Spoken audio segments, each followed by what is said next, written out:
Okay, now. I'm the top dog in the league, homie. Yeah. Let's speak on it. This stretch for anybody to reach on me. Don't reach. Just breathe on it. Don't tell them. They gotta know it's me They know on it. it. Won't kick it on me and go for 3 They know on it. you. You couldn't guard me with the cleanest armor. know. I got it covered. Yeah. These corners. Yeah. I'm the top dog in the league, homie. That me. Let's speak on it. This is stretch for anybody to reach on me. Don't reach. Just breathe on it. Don't tell them. They gotta know it's me on it. now. We don't kick it on me and go for 3 on you. now. You couldn't guard me with the cleanest armor. Yeah. I got it covered. Yeah. These corner Yeah. like Yeah.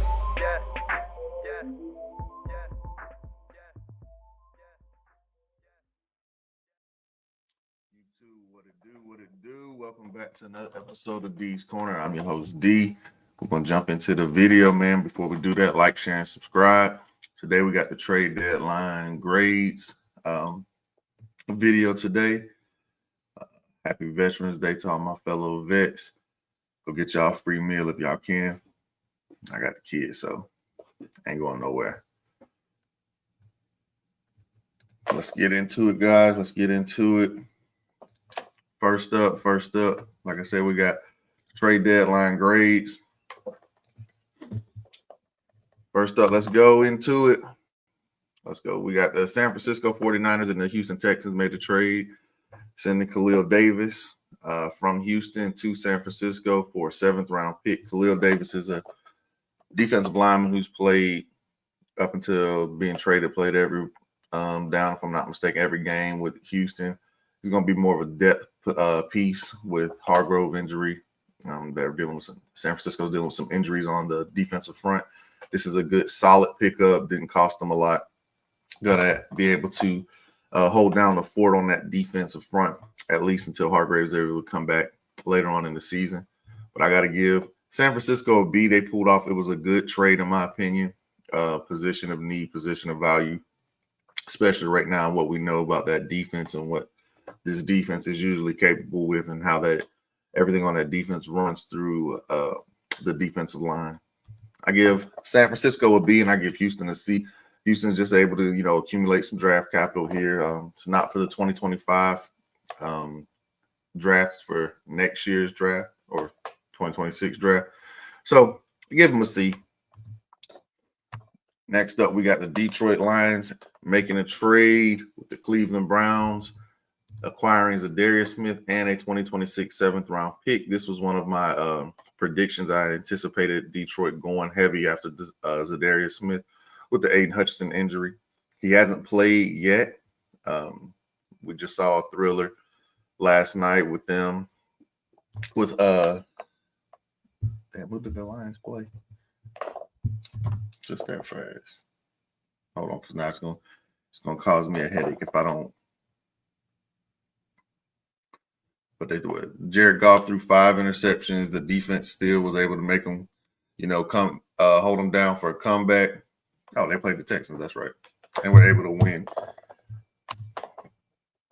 All right, Cleveland. They got a 2025 5th-round pick and a 2026 6th-round pick. So they pretty much just swapped picks in 2026. So you're able to acquire Zadarius Smith for a 2025 5th-round pick, which is a steal for a player of his caliber.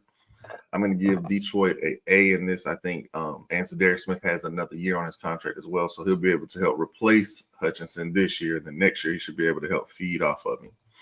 I give Cleveland a D. Cleveland has been Cleveland. Like that's the only thing I can really say about Cleveland. Cleveland has been Cleveland. I was anticipating Cleveland trading off more of their players. Not sure what's going to happen with Deshaun Watson. Either way, they're going to have to pay. So you're going to have to come up off of some players that are risk losing them next year. Maybe their comp picks is something that they're interested in.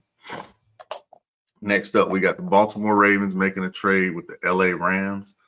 The Ravens acquired Tre'Davious White in a 2027 7th-round pick and gave up a 2026 6th-round pick.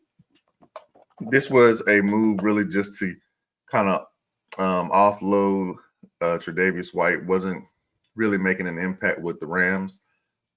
The Ravens were in need, especially after we saw other trades. One that we'll get into, Marshawn Lattimore was on the move, and the Ravens were unable to acquire him. Tre'Davious White is not the player that he used to be, but he should be able to Definitely helps some in this secondary where they're in need of more of a veteran presence at corner. Marlon Humphrey's been making plays. Stevens has been making plays. Tre'Davious White gives you more depth and more options moving forward. I give the Ravens a C, and I also give the Rams a C. I don't think that this was a needle mover. I don't think Tre'Davious White is going to make that big of an impact. And you got rid of a player, able to acquire a pick in 2 years. So C's around average pick for me, average trade for me. The Pittsburgh Steelers and the New York Jets. Pittsburgh Steelers acquired Mike Williams from the New York Jets in return for a 2025 fifth-round pick. Mike Williams has already scored a touchdown yesterday with the Steelers, helping making an impact on that team, giving them a nice 1-2 punch with Mike Williams and George Pickens. Gives Russ two big guys to throw those moon balls up to. I'm going to give the New York Jets a C on this. We anticipated the move. The Jets are in shambles right now for giving Aaron Rodgers the keys, turning everything over. I was I was dead wrong on the Jets and what they should have been able to do this year. The defense doesn't look near as dominant as it's been, and the offense is just trash. Where am I going to pick at now?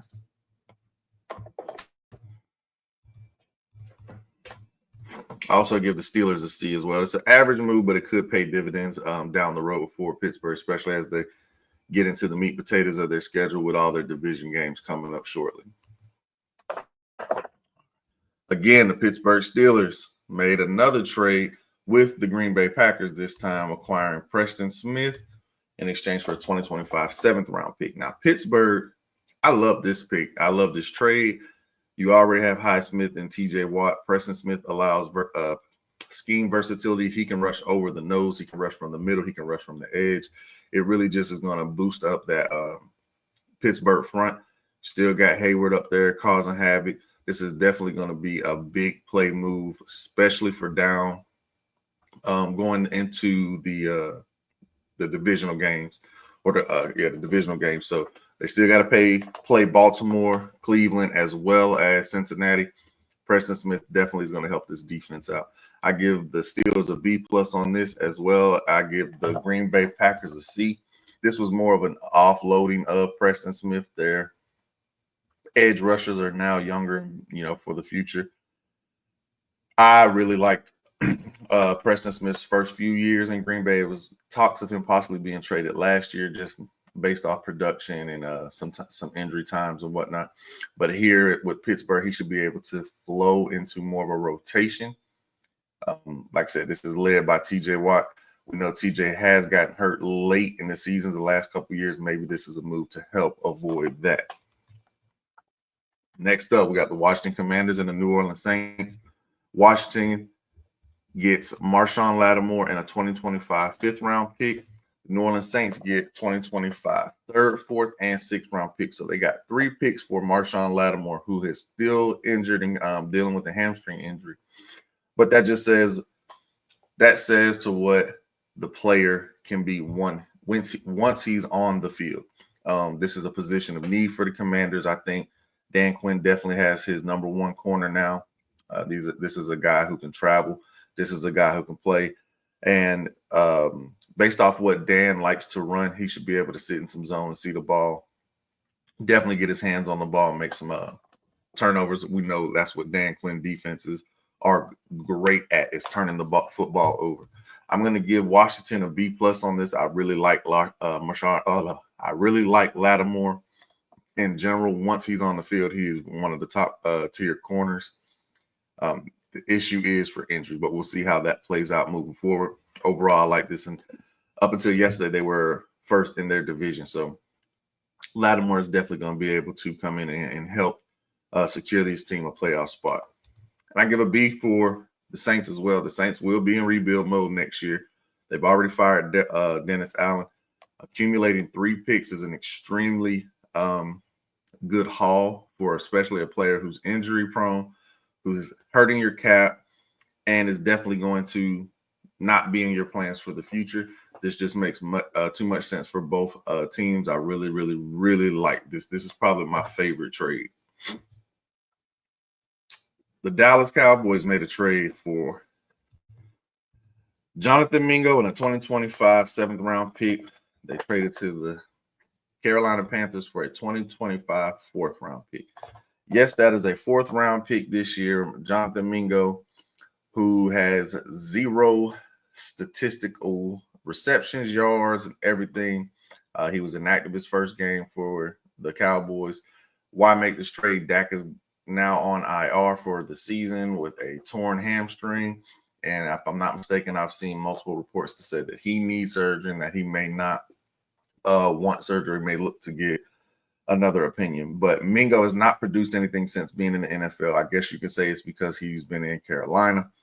Whatever the case may be, you lost Amari Cooper for a 5th-round pick. Amari Cooper, so many years later from being on your team, got traded for a 3rd-round pick. You gave up a 4th-round pick for a player who is nowhere near statistical Amari Cooper. I do not see this as a needle-moving pick. I know Jerry has talked about this was a player that they hope to draft and this and that. This is a player who could possibly been cut next year. This is a player that if you were that desperate and that in tune with him or intrigued by him, you could have given up something lesser than to get him. He was traded for more than what DeAndre Hopkins, Devontae Adams, and Amari Cooper were the original time that they got traded. So this is not a good pick. I give this an F for the Dallas Cowboys. The Dallas Cowboys are not going to be a playoff team. I stated that from the very beginning, before the season started as well. I talked on the Double D's podcast as well about this in lengths. I did not believe in the Dallas Cowboys. This is not a good roster. Watching them yesterday, Cooper Rush is not it.